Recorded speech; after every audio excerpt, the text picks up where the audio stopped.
everyone. Welcome back to Good Morning Sri Lanka. We are talking to Dr. Dilni Samarakon, who is a consultant surgeon, and we've been, of course, talking about something a lot of people are a little uncomfortable talking about, and that is cancer. But we were talking just before the break about screening and about how in developed countries you would have a screening process. But how does that screening process work? Yeah. Now, cancer can be screened if it fulfills certain criteria.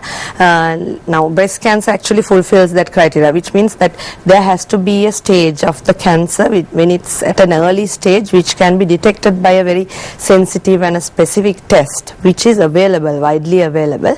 And then we have to have some kind of treatment process in the pipeline, so that when we detect that cancer via this test, there is a treatment which actually can cure the patient. So breast cancer actually fulfills that criteria, and that's why in the developed countries they have organized screening program.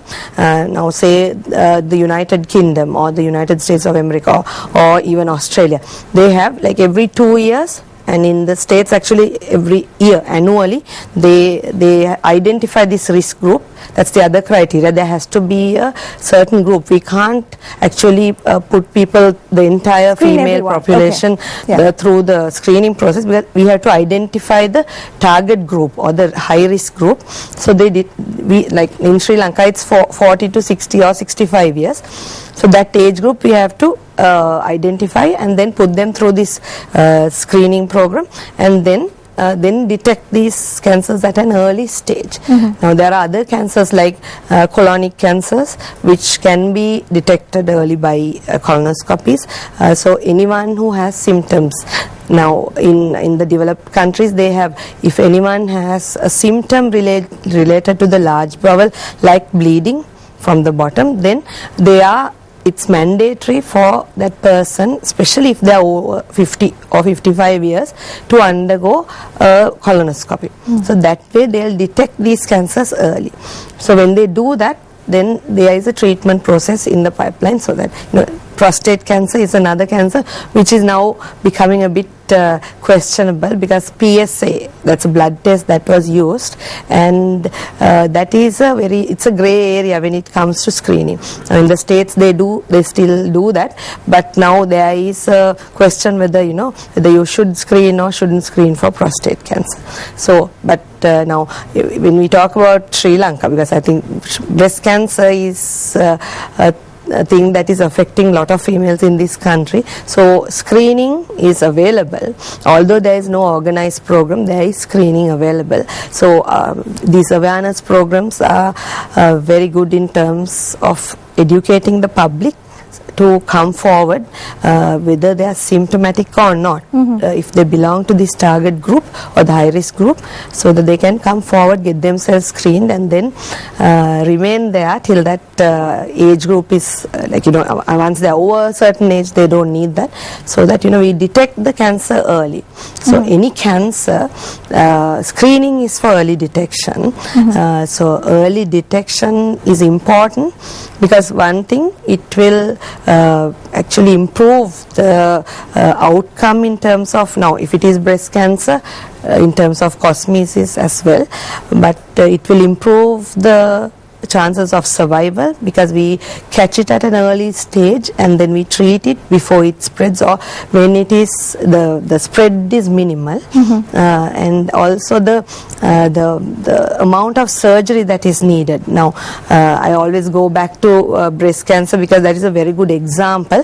Now if it is caught very early, if it is a very small cancer, we call it wide local excision, which means we take the tumor and surrounding cuff of tissue, and then we can actually save the breast.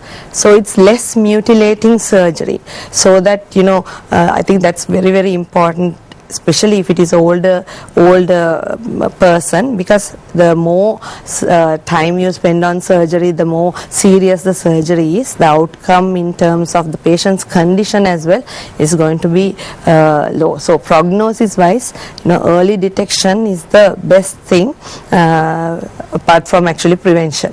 Okay. Now, assuming you skipped the early detection section of it, and for some reason you didn't detect it early enough, and you actually started getting symptoms, and that is when you realize that there's something wrong with you. What then? What then? Because it's a very scary thing because we've been talking so much about breast cancer, for any woman to have to go in for a cancer test and then be told, yes, it is a positive from that. So what happens at that point? Yeah. So best thing is obviously to detect it early. If one didn't and you get a breast lump which is bigger, it's sometimes, I see patients even now, in Colombo with all these facilities, all these programs, and still there are patients who will come with cancers which have spread not only all over the body, but it will spread through the breast, through the breast into the skin and form a wound. And then there was one patient who actually bled from there, and then the hemoglobin was so low at the point she came to see me. That's the first time she has seen a doctor because of the scare. That is, nobody wants to accept that they have cancer. And the saddest part is that if we detected it early, one thing, we could have cured it, or at least we could have prevented that lady from going through very mutilating type of surgery. It's very serious surgery, very major surgery, so that can be prevented. And the prognosis, because one thing is to do the surgery and get the tumor out, the second thing is survival, how long the patient is going to survive. That all depends on the type of cancer in the cells which are in the cancer, plus the amount of spread. So so if we detect it at that point, then the time available for us to help, and also the survival time is going to be very low. But if we detect a lump in the breast, and then we do, one thing is to diagnose the cancer. So what we do is, actually, now in terms of breast cancer I'm talking, then one thing is to diagnose it. There's a thing called a triple assessment, where a doctor sees, we call it clinical, then radiological, which means a mammogram and a scan. Then the third thing is cytological or pathological, which means we get cells, right? So all three together will give you a sensitivity over 99%. So those three things together, once we have a diagnosis, then in collaboration, we call it a multidisciplinary approach, where we get the oncologist, that is the cancer specialist, the surgeon, the patient, a lot of people involved, the pathologist, all of them involved, and then we decide on a treatment plan. Mm-hmm. So if we have detected it a bit late, and we in a breast cancer, whether the patient is premenopausal and postmenopausal, that is, whether it's before or after menopause, is also important, because there is a treatment where you give hormones, and you give things that act against the hormones. So that is why, whether you're actually producing a lot of hormones or not, whether you're pre or postmenopausal, is very important.